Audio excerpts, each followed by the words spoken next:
Hi, this is Tyler Kistner, candidate for Congress. I'm running to be your next congressman because what we have in Washington right now is just not leadership. As a Marine Corps veteran, I know what it's like to be in tough situations. I served 9 years active duty in the Marine Corps and proudly served in the elite Marine Special Forces unit, the Marine Raiders, where I commanded over 500 personnel, overseeing more than $100 million in budget and assets. And I've had the honor of leading this nation's finest men and women in some of the toughest, most chaotic and uncertain situations. And I'm running to bring my experience in leadership and integrity to change the dysfunction in D.C. and enact meaningful change. This has certainly been one of the toughest years on record for many families in the 2nd District. COVID has forced us to adjust and adapt our daily lives, but we will overcome.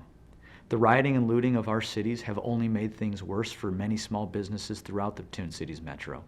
Small businesses are struggling to stay afloat. We need to reopen the economy to allow folks to get back to work so they can put food on the table. As I've traveled across the 2nd District talking to business owners, I've heard their stories about how they've put their life savings into their businesses just to keep their lights on. We need someone who can work with both parties to get the economy open, getting people back to work safely and effectively, while continuing to protect the most vulnerable and rebuild the greatest economy in history. In addition to rebuilding the economy and effectively defeating the virus, we must keep our communities safe and support our law enforcement. The answer is not defund or abolish our police departments. The vast majority of our police officers are good men and women who protect us and keep us safe. And the rioting and looting of our cities can never be condoned.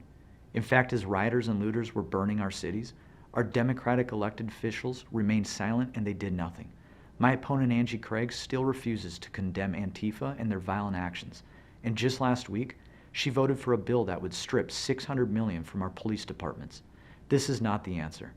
Policies like that will only damage our communities and add to the problems that we have in this country.